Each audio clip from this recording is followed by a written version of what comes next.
Good morning ninth class. बेटा आज हमारा पार्ट बी स्टार्ट हो रहा है, वोकेशनल स्किल्स। पार्ट ए हमने कंप्लीट कर लिया है, अब हम कर रहे हैं पार्ट बी, वोकेशनल स्किल्स, और chapter number 6 fundamentals of computer. Okay, तो फंडामेंटल्स ऑफ कंप्यूटर बहुत ईजी चैप्टर है बेटा, आपने पढ़ रखा है कि कंप्यूटर के फंडामेंटल्स क्या होते हैं, तो इसलिए ईजिली हम इसको समझ लेंगे। Fundamentals of computers means computers के जो पार्ट्स होते हैं, जो उसके डिवाइसेस होते हैं, जो कंप्यूटर कैसे कैसे उसको हमने डेवलप किया, और उसके हार्डवेयर सॉफ्टवेयर क्या होते हैं, और वो कौन कौन सी फील्ड्स में यूज़ हो रहा है, सब कुछ इस चैप्टर में डिस्कस किया जाएगा। ओके, सबसे पहले हम पढ़ते हैं इसके learning objectives. Describe the role of computer in different fields. ये इसमें क्या हम पढ़ेंगे कि कंप्यूटर का रोल डिफरेंट डिफरेंट फील्ड्स में कैसे होता है। Know about various parts of computer. Computer के वेरियस पार्ट्स जो होते हैं वो हम इसमें पढ़ेंगे कि कौन कौन से होते हैं और उनकी फंक्शनिंग क्या होती है। Classify different types of computers. हम डिफरेंट टाइप्स के कंप्यूटर्स को इसमें क्लासीफाई करेंगे। Identify various keys on the keyboard. Keyboard में कौन कौन सी कीज़ होती है और हर एक की का क्या यूज़ होता है वो हम इसमें सीखेंगे। Discuss features and functions of operating system. Operating system के कौन से फंक्शंस होते हैं, कौन से फीचर्स होते हैं वो हम डिस्कस करेंगे। Discuss internet and world wide web. Internet क्या होता है और वर्ल्ड वाइड वेब क्या होता है उसके बारे में हम पढ़ेंगे।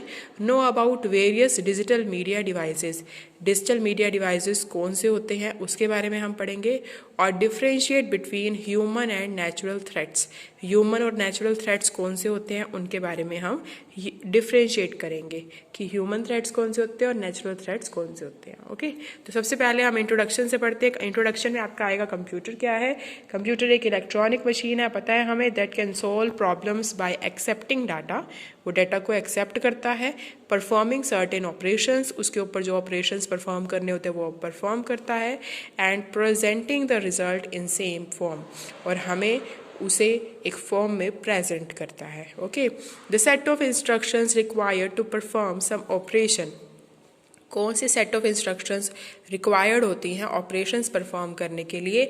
For solving a particular task, किसी भी टास्क को सॉल्व करने के लिए उसे बोलते हैं हम प्रोग्राम। तो प्रोग्राम क्या है, यहाँ पे प्रोग्राम की डेफिनेशन क्या आएगी। The set of instructions required to perform some operation, ठीक है, for solving a particular task is called a program. Okay, इसको अंडरलाइन कर लो। द सेट ऑफ इंस्ट्रक्शन से लेके प्रोग्राम तक ये आपकी क्या हुई, definition. Okay, nowadays computers are widely used in every field. आजकल के टाइम में कंप्यूटर हर एक फील्ड में यूज हो रहा है ना, साइंस में भी, इंजीनियरिंग में भी, रोबोटिक्स में भी, ठीक है। Everyone is using computer for completing the task. हर एक कंप्यूटर को यूज़ कर रहा है अपने टास्क को कंप्लीट करने के लिए आजकल के टाइम में। This new era of technology, ये जो नया युग आया है टेक्नोलॉजी का, इसको क्या बोलते हैं, इंफॉर्मेशन टेक्नोलॉजी। क्या बोलते हैं इसको, information technology. Okay, information technology is a broad subject. एक ऐसा सब्जेक्ट है इंफॉर्मेशन टेक्नोलॉजी जिसका कोई भी एंड नहीं है। ये एक ब्रॉड सब्जेक्ट है, concerned with technology and other aspects of managing and processing information. Okay, ये क्या है, कंसर्न है विद टेक्नोलॉजी, टेक्नोलॉजी के साथ जुड़ा हुआ है कि उसमें जो बाकी एस्पेक्ट्स होते हैं मैनेज करने के, प्रोसेस करने के इंफॉर्मेशन को, तो वो सब कुछ टेक्नोलॉजी के अंडर आता है। स्पेशली इन लार्ज ऑर्गेनाइजेशन, बड़े बड़े ऑर्गेनाइजेशन में। Okay, let us explore the uses of computer as well as know how to operate it. अब हम इसका सीखेंगे कि कंप्यूटर का यूज़ कहाँ कहाँ होता है और उसे कैसे ऑपरेट किया जाता है। ओके, सबसे पहले इसके रिसोर्स रिक्वायरमेंट, यानी कि इसमें क्या क्या चीज़ों की ज़रूरत होती है कंप्यूटर में। मेन इसके दो रिसोर्सेज होते हैं, हार्डवेयर और सॉफ्टवेयर। हार्डवेयर होता है अ मल्टीमीडिया कंप्यूटर सिस्टम, यानी कि जैसे monitor, keyboard, mouse, CPU, UPS, these all are the hardwares। और सॉफ्टवेयर क्या होते हैं, Windows operating system must be installed on computer. जो कंप्यूटर के अंदर विंडो होती है ना, या कोई भी जैसे MS Excel, पावर पॉइंट होता है, ये सारे सॉफ्टवेयर्स होते हैं। तो ये सारे क्या है, सॉफ्टवेयर्स जो आपको विजिबल होते हैं और जिनको आप फिजिकली टच कर सकते हो, वो आपका हार्डवेयर है। ओके, उसके बाद आपका सेशन नंबर 1 आपका स्टार्ट हो रहा है, role and importance of computer in different fields. Okay, computer का डिफरेंट डिफरेंट फील्ड्स में क्या रोल होता है और उसकी क्या इंपॉर्टेंस होती है वो हम पढ़ेंगे। पेज नंबर 79, 78 सॉरी, और सेशन नंबर 1 ध्यान से पढ़ेंगे बेटा। सबसे पहला रोल उसका होता है मेन बैंकिंग में, बैंक्स में। Okay, banks are among the largest organisation to invest in computers. Banks क्या होते हैं, बड़े बड़े ऑर्गेनाइजेशन के साथ उनके क्या होते हैं, उनके साथ इन्वेस्टमेंट होती है, ठीक है। और वो किसकी वजह से हो रही है, कंप्यूटर्स की वजह से होती है। जो बैंक लार्ज ऑर्गेनाइजेशन अपने मनी को बैंक्स में रखते हैं और फिर वहाँ से इन्वेस्टमेंट सारी करते हैं, तो वो किसकी वजह से हेल्प हो पा रहा है पॉसिबल, कंप्यूटर्स की वजह से, टेक्नोलॉजी की वजह से। ओके, उसके बाद है आपका it is particularly necessary for computerization of banks as there is a large volume of transactions, कि आजकल ये बहुत नेसेसरी हो गया है कंप्यूटराइजेशन बैंक में। अगर ये नहीं हो तो आप लार्ज वॉल्यूम की ट्रांजैक्शंस नहीं कर सकते हो। Computers have taken over the different counters. Computers जो है डिफरेंट काउंटर्स पे होता है बैंक्स में, जैसे अकाउंट सेविंग के लिए, करंट अकाउंट के लिए, कैश क्रेडिट के लिए, etcetera.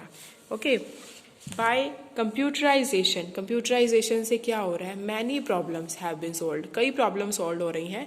Balances are automatically tallied in the accounts, जितना भी बैलेंस आपका रह जाता है वो ऑटोमेटिकली टैली हो जाता है अकाउंट्स में। Okay, customers can get printed statement, उन्हें हमेशा अपने अकाउंट की एक प्रिंटेड स्टेटमेंट मिल जाती है।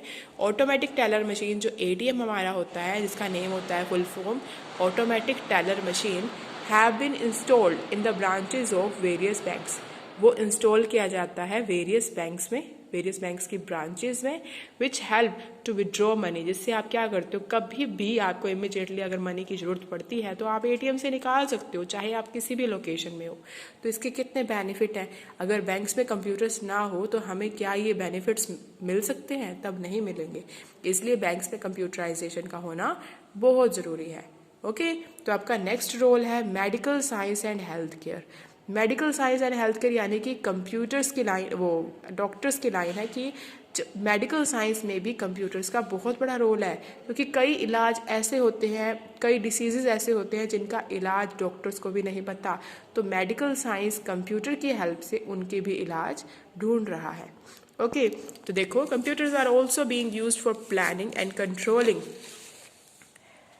controlling purposes of healthcare professionals. Computer equipment is used to monitor pulse rate, जैसे अब पेशेंट बेड पे होता है और उसकी पल्स रेट चल रही होती है और हमें कंप्यूटर के थ्रू पता चलता है कि वो लिविंग है या नहीं है, उसकी पल्स रेट चल रही है या नहीं चल रही है, उसमें ब्लड सर्कुलेशन हो रहा है या नहीं हो रहा, ब्लड का प्रेशर उसमें कैसा है, उसके विटल साइंस कैसे आ रहे हैं। वो साइंस होते हैं ना, अगर एनालॉग सिग्नल्स आ रहे होते हैं मीन्स वो अभी लिविंग है, अगर वो सीधी लाइन आ जाती है तो क्या होता है, वो डेड हो गया है। तो ये किसकी वजह से हेल्प हो रही है, ये कंप्यूटर की वजह से हमारी हेल्प हो रही है ना।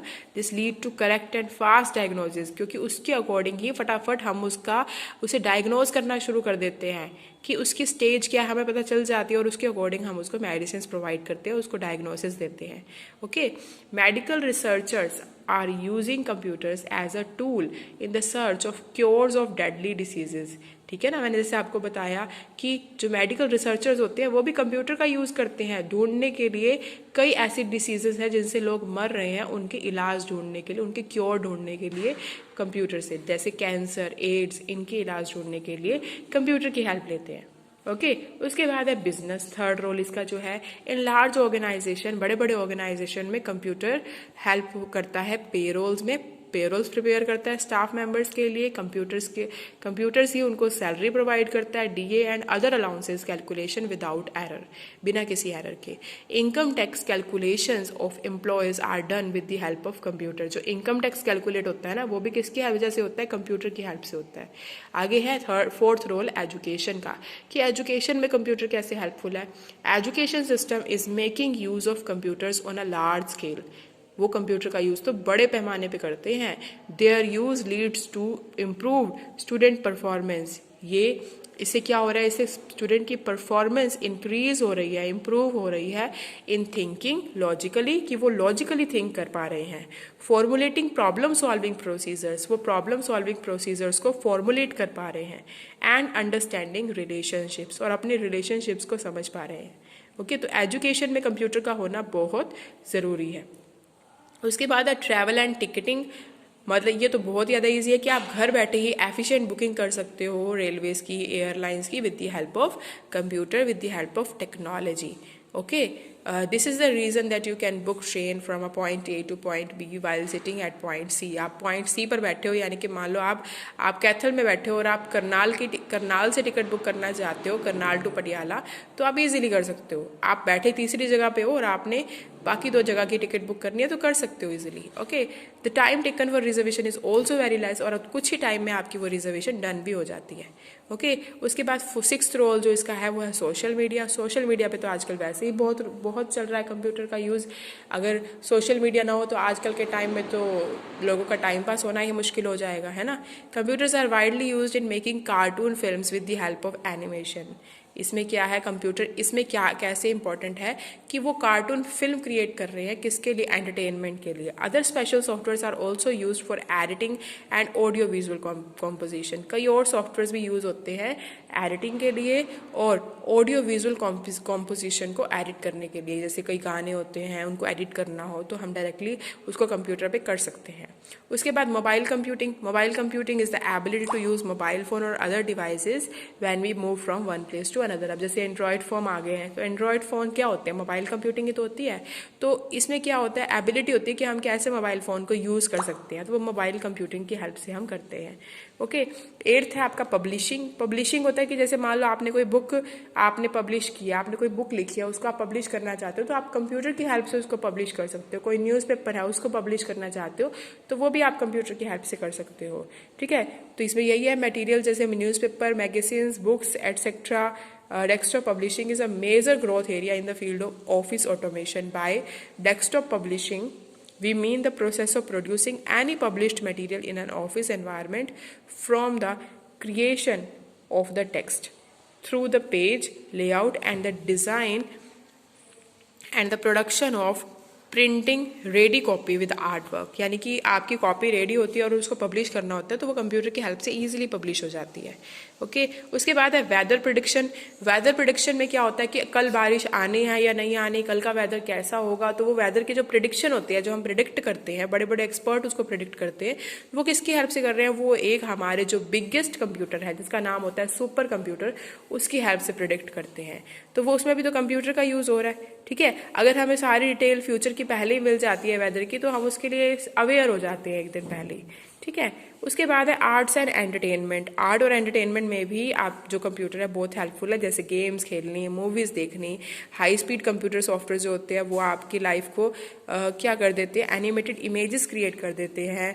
रियल इमेजेस ईजिली डिस्टिंग्विश हो सकती है कंप्यूटर जनरेटेड इमेजेस से. जो इतनी अच्छी इमेजेस क्रिएट करता है कंप्यूटर कि अगर आप रियल में भी करो तो भी इतनी अच्छी नहीं ड्रॉ कर पाओगे. उसके बाद है sports. Computer help in generating the score boards in matches. Sports में भी बहुत हेल्पफुल है कि स्कोर बोर्ड जो जनरेट करने होते हैं मैचेस में, वो किसकी हेल्प से किए जाते हैं, कंप्यूटर्स में. देखा ना आपने, जब मैच चल रहा होता है क्रिकेट का मैच, तो उसमें जो स्कोर्स आ रहे होते हैं वो किस में आ रहे होते हैं, वो कंप्यूटर में आ रहे होते हैं. ठीक है, they are also use for inspiring decisions. वो किसके लिए है, डिसीजन लेने के लिए भी कंप्यूटर हेल्पफुल होता है स्पोर्ट्स में, कि अब उसके कितने स्कोर हुए तो वो डिसीजन भी साथ के साथ प्रोवाइड करता है. उसके बाद कम्युनिकेशन में कैसे हेल्पफुल है, जैसे व्हाट्सएप है, वाइबर है, फेसबुक है, मैसेंजर है, जीमेल है, ये सब कुछ क्या है, ये कम्युनिकेशन के लिए तो होती है ये सारी ऐप्स. और ये सारी ऐप्स कहाँ चलती हैं, एंड्रॉयड फ़ोन में या कि कंप्यूटर में. ओके, उसके बाद साइंटिफिक रिसर्च, कि साइंटिफिक जो बड़े बड़े साइंटिस्ट होते हैं वो भी अपनी रिसर्च किसकी हेल्प से करते हैं, कंप्यूटर की हेल्प से करते हैं. ठीक है, तो अब इसके 13 यूजेज हैं, 13 फील्ड्स हैं जहाँ जहाँ कंप्यूटर यूज़ हो रहा है, आपने इनको ध्यान से पढ़ना है. उसके बाद आपका है नेक्स्ट जो है आपका पेज नंबर 80. इसमें आपकी एक सेल्फ असेसमेंट एक्टिविटी है. The set of instructions is called, अभी हमने पढ़ा क्या आएगा, program. IT stands for, IT का मतलब क्या होता है, इंफॉर्मेशन टेक्नोलॉजी, यानी कि B वाला पार्ट. उसके बाद right any 4 applications of computer. तो 13 एप्लीकेशन हमने पढ़ी है, 13 में से कोई 4 आपको लिखनी है. प्रोग्राम क्या है, तो इसकी डेफिनेशन वही आ जाएगी, the set of instructions are called program. What do understand by term IT? IT का मतलब क्या होता है? इंफॉर्मेशन टेक्नोलॉजी, ठीक है। उसके बाद आपका next session parts of a computer. ये तो बहुत इजी सेशन है, आपको पता ही है कंप्यूटर के पार्ट्स कौन से होते हैं। कौन से होते हैं कंप्यूटर के पार्ट? कंप्यूटर के पार्ट्स होते हैं monitor, keyboard, CPU and mouse. Monitor को हम क्या बोलते हैं? Visual display unit. कीबोर्ड को हम क्या बोलते हैं? एक इनपुट डिवाइस है ये, और इसकी 3 तरह की टाइप्स होती है, 3 तरह की कीज होती हैं। अल्फा न्यूमेरिक की, पंचुएशन की एंड स्पेशल की। अल्फा न्यूमेरिक की में जिसमें A to Z आता है और 0 to 9 आता है, और पंचुएशन कीज में आपके सारे साइंस आते हैं, जो ऑपरेशंस होते हैं, plus minus multiplication, bracket, dollar sign, colon, ये सब कुछ इसमें आता है। और स्पेशल कीज कौन सी होती है? जैसे shift, control, enter, back space, ये सारी आपकी स्पेशल कीज होती है। आगे आपका माउस है। माउस आपका एक पॉइंटिंग डिवाइस है, आपको पता ही है। उसके 2 और 3 बटन्स होते हैं। ये तो आप बहुत पहले से पढ़ते हुए आ रहे हो, तो आप इजीली कर लोगे इसको। उसके बाद सीपीयू क्या होता है? Central processing unit. इसको आप कंप्यूटर का क्या बोलते हो? ब्रेन, है ना। और इसके बिना आपका कंप्यूटर क्या है? एक डम मशीन है। ओके। उसके बाद main component of CPU. CPU के भी आगे कंपोनेंट्स होते हैं, control unit, arithmetic and logical unit, registers, buses and computer memory. इसको ध्यान से पढ़ना। कंट्रोल यूनिट होता है जो आपका सीपीयू का पार्ट है, वो किसके लिए यूज हो रहा है? वो आपके इंस्ट्रक्शंस को, आपके जो आप जो इंस्ट्रक्शंस देते हो मॉनिटर को, और फिर वो बाद में प्रोसेस होता है सीपीयू में, उसको कंट्रोल करने के लिए यूज होता है, ठीक है। उसके बाद अर्थमेटिक एंड लॉजिकल यूनिट जो है, इसमें सारे ऑपरेशंस आते हैं। अर्थमेटिक ऑपरेशन जैसे addition, subtraction, multiplication, comparison operator, ये सब आपके एएलयू यूनिट में आते हैं। और रजिस्टर्स क्या होते हैं? रजिस्टर्स आपके होते हैं, these are circuits and special storage locations needed to perform the arithmetic, logical and control functions. High speed memory cells, they vary in number and purpose of different machines, यानी कि different machines में different registers होते हैं जो आपकी storage locations को क्या करते हैं? उसमें एएलयू फंक्शंस, ऑपरेशंस को चलाने में हेल्प करते हैं, कंट्रोल करते हैं उनको। उसके बाद बसेस। बसेस होती है पाथवे, यानी कि एक डिवाइस को डिफरेंट डिवाइसेस जो एक दूसरे से जुड़ रहे हैं, वो बसेस की हेल्प से जुड़ रहे हैं, वो पाथवे प्रोवाइड करता है। और कंप्यूटर मेमोरी क्या होता है? कंप्यूटर मेमोरी होता है जो भी डाटा कंप्यूटर में एंटर होता है वो स्टोर्ड कहाँ होता है? कंप्यूटर मेमोरी में। तो memory is used for this purpose. This storage can be temporary, इसमें टेम्परेरी स्टोरेज भी होती है और परमानेंट भी स्टोरेज भी होती है, आपको पता ही है। वो एक रैम होता है और एक रोम, पता है ना वो, तो वही पढ़ेंगे अब हम आगे। यहाँ पे 2 तरह की मेमोरी है, रैम और रोम। रैम आपको पता है रैंडम एक्सेस मेमोरी, और रोम क्या है? Read only memory. और थर्ड क्या है? Hard disk. रैम आपका कौन से वाला होता है? वोलेटाइल मेमोरी होती है। रैम आपकी होती है वोलेटाइल मेमोरी और रोम आपकी होती है non volatile memory, which means the data will be lost. इसमें रैम में जो डाटा होता है वो लॉस्ट हो जाता है जब आपका जो रैम की पावर होती है वो स्विच्ड ऑफ होती है ना। जब आपकी कंप्यूटर की पावर स्विच्ड ऑफ होती है तो रैम में जो डाटा होता है वो आपका परमानेंटली लॉस्ट हो जाता है। लेकिन जो रोम में डाटा होता है जब पावर ऑफ भी हो जाए तब भी वो डिलीट नहीं होता। Okay. The information stored in RAM can be easily assessed. RAM में जितनी भी इंफॉर्मेशन होती है उसको हम इजीली असेस कर सकते हैं, लेकिन जो इंफॉर्मेशन आपकी रोम में स्टोर्ड होती है उसको हम डायरेक्टली असेस नहीं कर सकते। Okay. RAM is only use to store temporary information, but ROM में कैसी होती है? Permanent information. Both read and write operations can be performed over the information stored in RAM. RAM में रीड और write दोनों ऑपरेशंस परफॉर्म हो सकते हैं, और जो इसमें है इसमें सिर्फ रीड ऑपरेशंस परफॉर्म हो सकते हैं। Okay. The assessing speed of RAM is faster. RAM की जो स्पीड होती है वो फास्टर होती है, पर रोम की क्या होती है? स्लोअर होती है रैम से। रैम की जो चिप्स होती है वो कॉस्टली होती है बहुत, लेकिन रोम की कॉस्टली नहीं होती रैम से। स्टैटिक रैम और डायनेमिक रैम होती है इसकी 2 टाइप्स, और इसकी कौन सी होती है? पी रोम, ई रोम और ई रोम। पी रोम मतलब programmable read only memory, electrically erasable programmable read only memory and electrical erasable programmable read only memory. ये इसकी 3 टाइप्स होती हैं, और इसकी 2 टाइप्स कौन सी है? एस रैम और डी रैम, यानी कि स्टैटिक रैम और डायनेमिक रैम। ओके। अब आपको समझ आ गया ये सेशन? ओके। सेशन नंबर 2 आपका हो गया। सेशन नंबर 2 के आगे पार्ट है कि which unit of CPU performs arithmetic calculation. Arithmetic calculation कौन परफॉर्म करता है? ALU. Which of the following is a volatile memory. Volatile memory इसमें से कौन सी होती है? RAM. Which of the following is pointing device mouse, और define different types of computer in brief. कौन कौन से कंप्यूटर है, उसके पार्ट्स है कंप्यूटर के, monitor, mouse, keyboard and CPU. तो ये आपको ब्रीफ में बताने हैं। Explain the components of CPU. CPU के जो 4 कंपोनेंट्स होते हैं वो आपको बताने हैं। कौन से होते हैं? Control unit, ALU, registers, buses और memory unit. Okay, distinguish between RAM और रोम। रैम और रोम के बीच में डिफरेंस बताना है। ओके, ये कर लोगे। उसके बाद है आपका session number 3। Session number 3 functioning of computer system है। ये भी इजी सेशन है, पर हम इसको नेक्स्ट वीडियो में करेंगे। ठीक है बेटा, अभी आपको इतना ही करना है। थैंक यू बेटा, गॉड ब्लेस यू।